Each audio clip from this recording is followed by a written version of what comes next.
is Bike MS. It's a pretty simple one.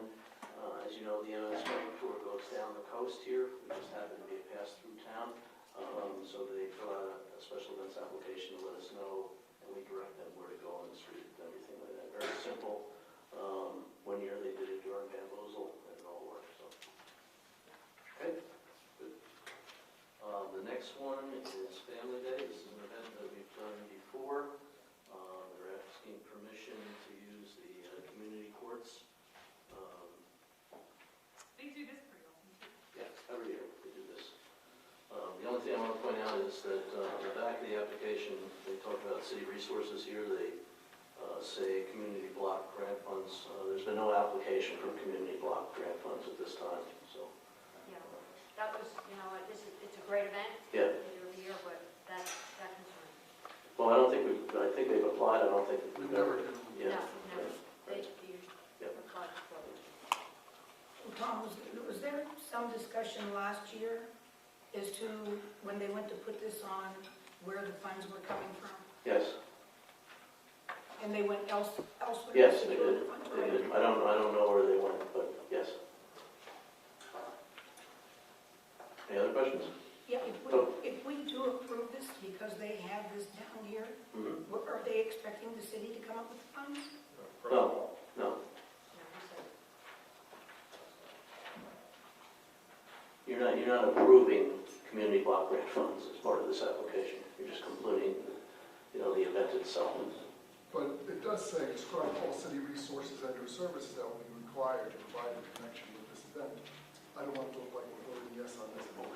Well, you should make that when you vote yes. Make sure that that's part of the yes. All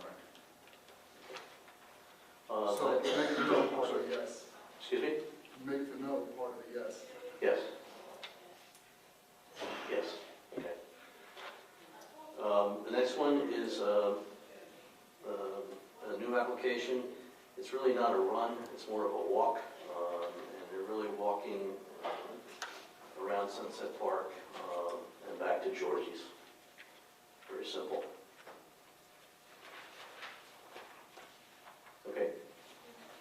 There's just one other item, since pretty empty agenda here.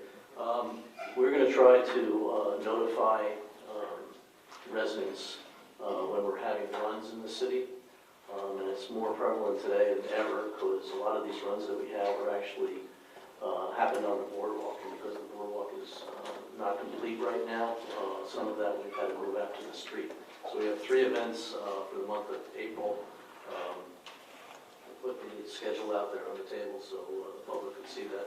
But we have 3 events where we've been working very hard to put a route in that doesn't, inconvenience our residents and things like that. So we will notify all the areas that will be there.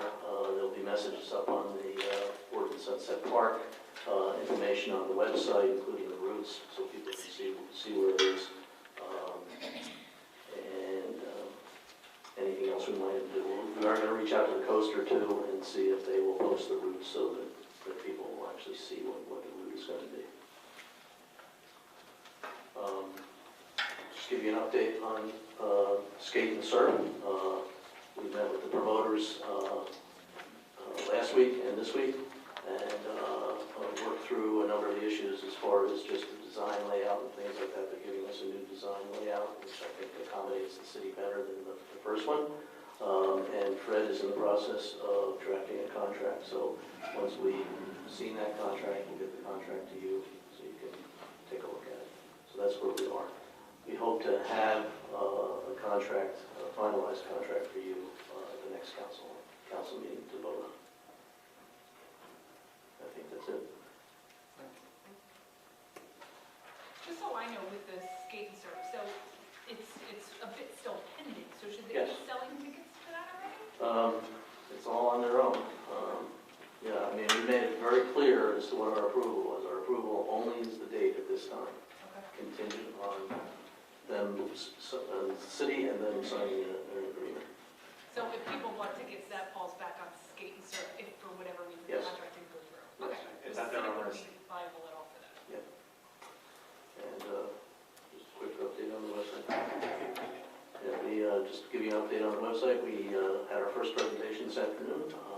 went very well. We have another presentation tomorrow, and then hopefully one early next week. Once we do that, the committee will get together again and make the final selection, which we will pass on to you, which we hope to have in your hands at the April 16th meeting also.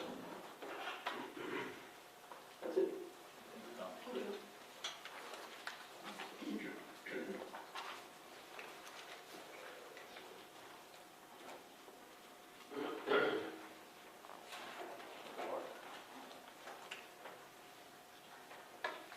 Madam City Council. John?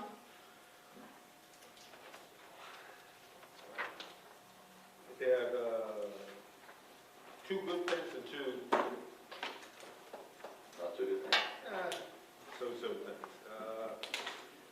Sunday, April 13th, the second annual Deal Lake Carp Fishing Contest sponsored by the Asbury Park Fishing Club, which I'm a member of. The Asbury Park Fishing Club is sponsoring the second annual carp fishing contest on Sunday, April 13th from 7 a.m. until noon. The contest is free to the public with prizes awarded in the 4 categories: 75 for largest carp, 50 for second place, 50 for most carp caught, and 25 for the junior winner under 12 years of age.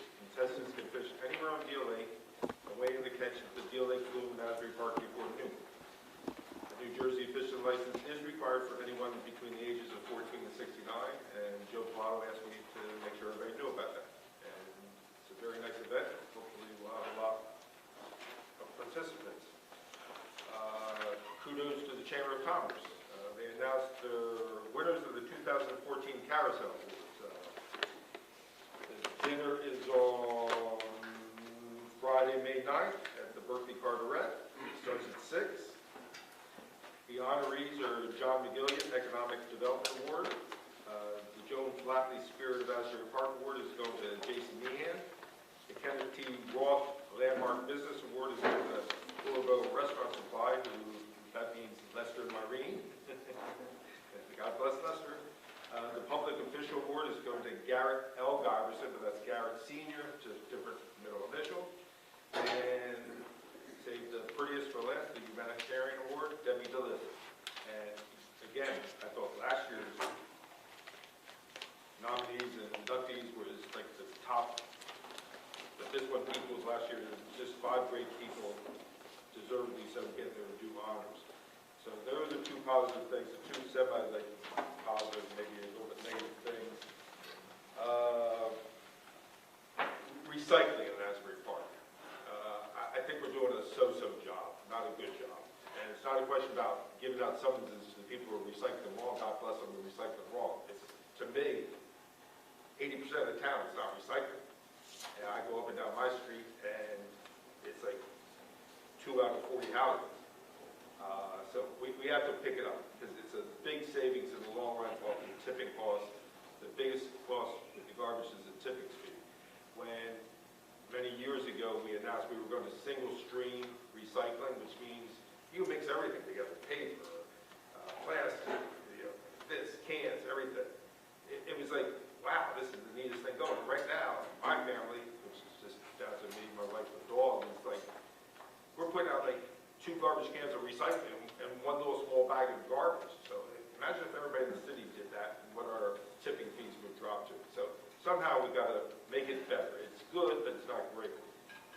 The second semi-negative good thing was a lot of us received phone calls, a lot of us read on social media, all the complaints as far as down on Kingsley, 1st, 2nd Avenue.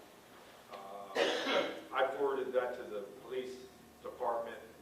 They were already aware of it, and I talked to the police chief. He had called in the owners of these establishments and talked to them. He was going to be here tonight to make a report, but I don't see him. So if he shows up later, he must make a brief report as far as like what restrictions were placed on them, what they have to do. And again, it goes back to moderate quality of life.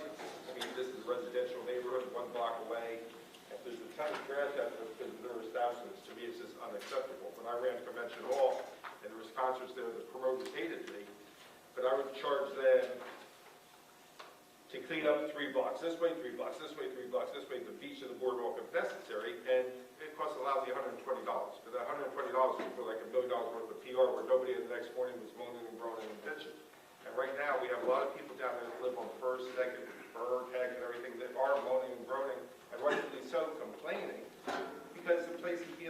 takes time. And to me, it's unacceptable. If it's not corrected soon, come June, when we have the liquor licenses, then we have to get a premise report and hit them hard. I have no problem doing that. It is a quality of life issue.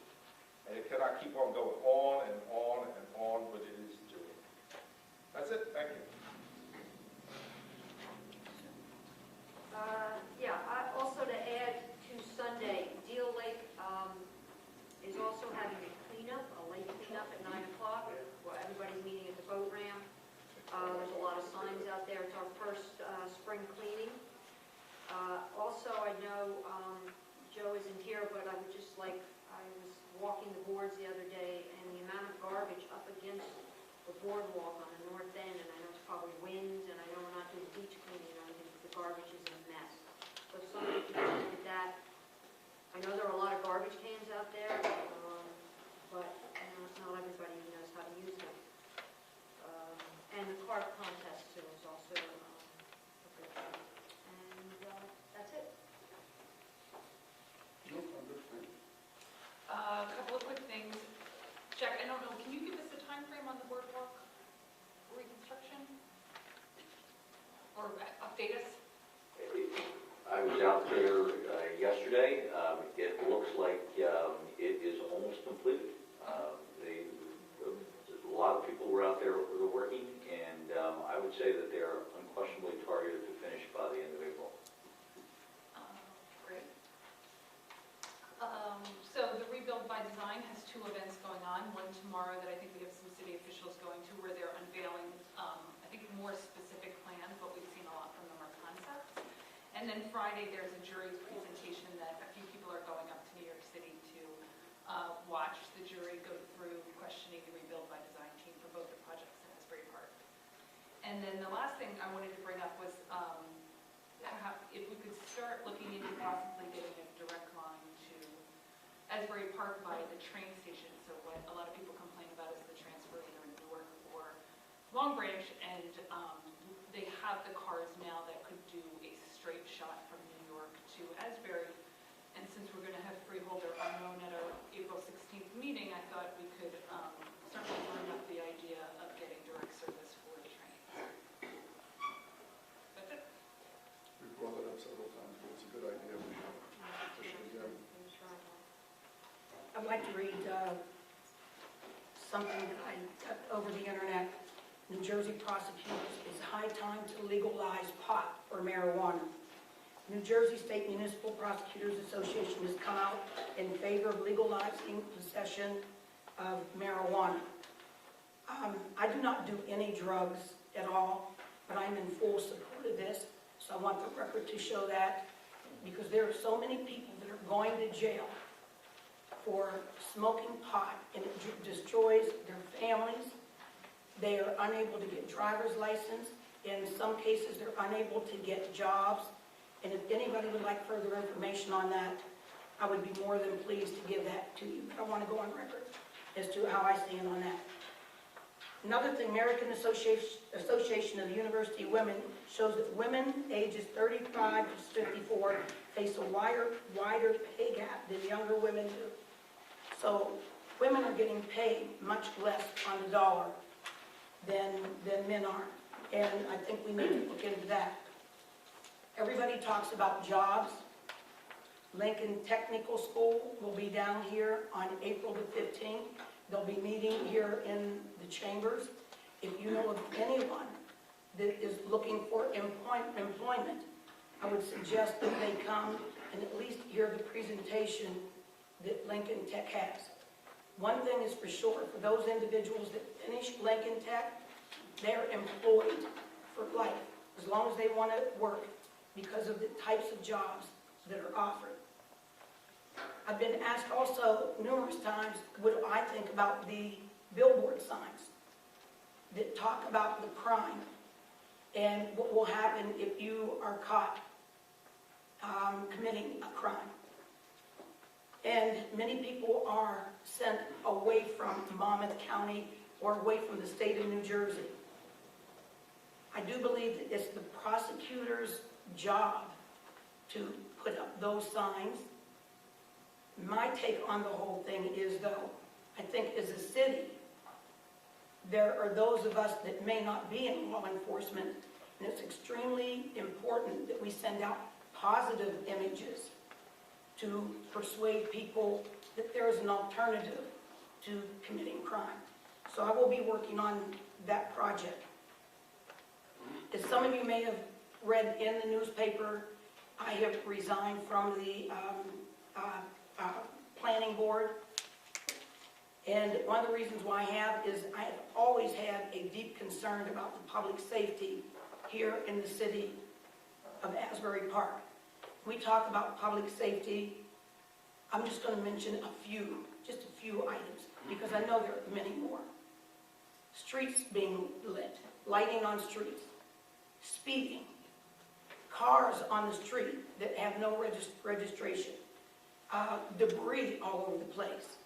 And so I am going to ask people that have interest to submit either a resume or go into Steve Kay's office and get a form, because I do want the committee to represent all sections of the city. Please spread that to others. And then finally, the Sun recently printed an article regarding Wi-Fi access on the boardwalk in the proposed Springwood Avenue Park. False, incorrect, misleading information was provided and should be addressed to ensure the public is not misinformed. I'm the only member on the council who lives on the west side of town, and am a member of the West Side Citizens United. And that happens to be a neighborhood service group headed by President Frank Syfax. West Side Community, excuse me, West Side Citizens United at no time took part in the planning of Springwood Avenue Park, and at no time had a discussion regarding Wi-Fi in the park. And when inaccurate information is released to the public without correction, it's assumed to be true. History has at times been rewritten to alter the truth, and there have been many suggestions that Vladimir Putin of Russia may be doing just that right now. While I do not oppose in any way having Wi-Fi access anywhere in the city, I do feel that further research needs to be done before we bring it to the public. Thank you. Oh, one other thing. Actually, two other things. New Jersey Natural Gas is having an Ocean Day of Fun. And I see Joe Warner. Joe, I hope you take this home with you. But if any of you need any of these applications, I can get them to you. It's a day of the fun, a day at the beach. It's studying what we have in our ocean waters, and it's just a great day. A lot of exhibitors there, free, and also made in Monmouth, products made in Monmouth County will be on display for sale April the 12th, 2014, 10 a.m. to 4 p.m. at Monmouth University, Larchwood Avenue, West Long Branch, free and open to the public. I'm done. If anyone wants one of these, they're available. Matters from the city manager. Thank you. Just several items, Council. I've been asked to review the light that was knocked down in front of the library. It seems that that light is nowhere to be found, and perhaps may have been scrapped because it was damaged. So it doesn't appear that it would be very easy to copy the current light fixture that is there. So we are considering moving the current light fixture that is there and perhaps purchasing 2 new light fixtures. Joe Cunha from Public Works is pricing out 2 light fixtures to go in the spots where the current light fixtures are, or at least where one is presently. Regarding parking meters, there are several down. We have hoped to have them fixed by this weekend. There's some concern regarding the maintenance contract. I've been recently reviewing the maintenance contract for all of the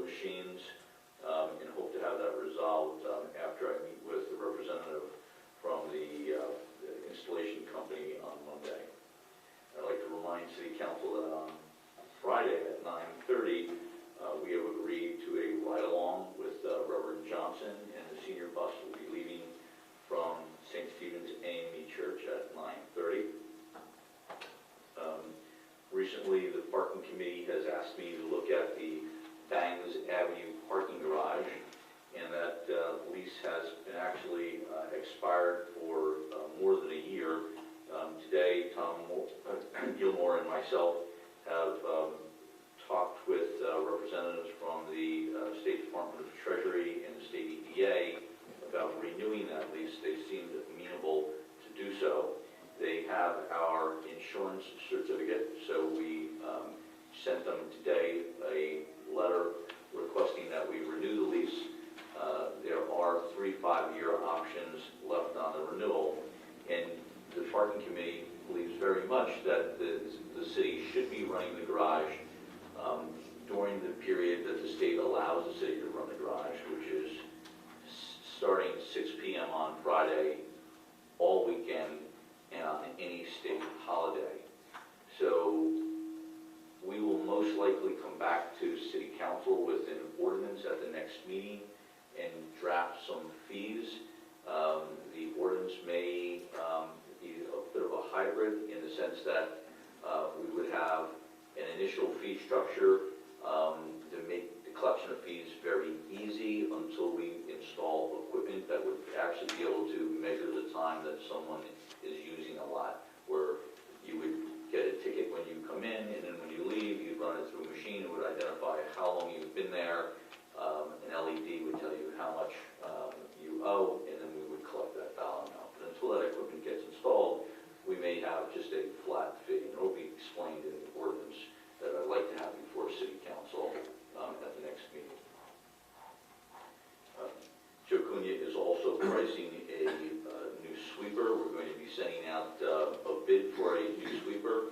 We're going to ask for both an initial or outright cost and a lease over a 5-year period. I believe we may have cobbled enough money together to purchase a sweeper outright. That estimated cost is approximately $195,000, and if not, we would lease it over a 5-year period. And lastly, I have reviewed the recent police contract, and most likely we'll be sitting down with the police union in the near future to start negotiating their contract. And that's all I have. Matters from the city attorney? Yes, Mayor and Council, I just wanted to let the public know that the Council is not going to be taking action this evening on any of the matters that were addressed during our executive session held at 5 p.m. this evening, except for the introduction of 2 ordinances that were already on the agenda and which I believe were part of the public package that was part of the website, dealing with salaries for certain employees. And that's it. Well, just the chief got here. Before you got here, I said about the complaints we had gotten on the social media that I had forwarded to you as far as down Kingsley Street. I know you had the owners in, and I said, it's unacceptable to me just to every 3 months to go through this. So I know you met with them, if you just want to give us a brief report, because come June they get a premise report. If we have to put strict regulations on there, I have no problem doing that to anybody, east, south, north, west side, if they're making everybody's life miserable around the establishment. Sure. And I made that clear to them that they are up for a renewal and they run the risk of having different stipulations placed on their license. But I do meet with the owners periodically. We discuss incidents that have been reported to the police department, arrests that have been made by the police officers assigned there, different activities that the officers are seeing. So we met with them Friday morning, went over all of those things, and the most recent complaints about some of the debris and litter that have been left behind. They do acknowledge that although it's not coming from their establishment, it is left behind by the people that are frequenting the porta. So they have agreed to expand the role of some of their employees as opposed to just limiting their area that they clean in front of porta and the immediate surrounding area. They're going to move into the 200 blocks of 1st and 2nd Avenue, make sure that there's no debris, litter, bottles, things like that left behind by any of their patrons. They're in the process of increasing the off-duty police officers that are assigned to porta on Friday and Saturday nights. So we will do that in the next couple of weeks. And they're also, we reminded them about the over-serving to their customers and what we are seeing in terms of intoxicated people that are actually arriving there like that and leaving like that. So they're going to work with their staff, and we're going to work with their staff also to better monitor that situation. But they do know that their license is up for renewal July 1st, and there's some issues there. And I have to say, they have been working with us, but absolutely, every couple of months, it is an issue. Thank you. Chief, I had actually, when I sat down, how many months ago? Oh, 6 months or so? 6 months ago, and I asked you to meet with them, so after 6 months of your conversation, it's the same thing he's talking about. So I think we need to get a little harder on them with respect to that. And I had different complaints. They were pissing on people's lawns, they were doing all kinds of things as they were coming down the street with people with parked cars and all kinds of things. Sorry, irritating. But it's the same stuff. It's the exact same thing. We required more security of them. They did it. And it's just not working. So I think we need to get a little bit harder on them. Okay. Thanks.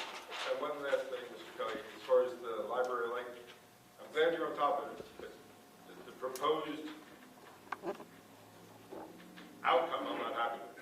Knocking down another historic one and putting up 2 fake ones to me isn't the answer. If we have to, somebody in America can manufacture another one that looks just like the other one that came from the old hotel on the ocean front. They were both put there. Now one's gone, but somebody can manufacture one. And maybe that would be cheaper to manufacture one than manufacture 2. So, but I'm glad you're on top of it. So it is in the process of getting resolved. But Worst case scenario, we would look to relocate the light that is currently there.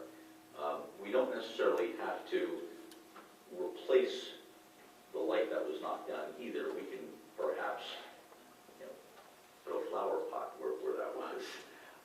It doesn't look architecturally skew with just a one light. I mean, you could actually drive by and never realize that there were 2 lights there.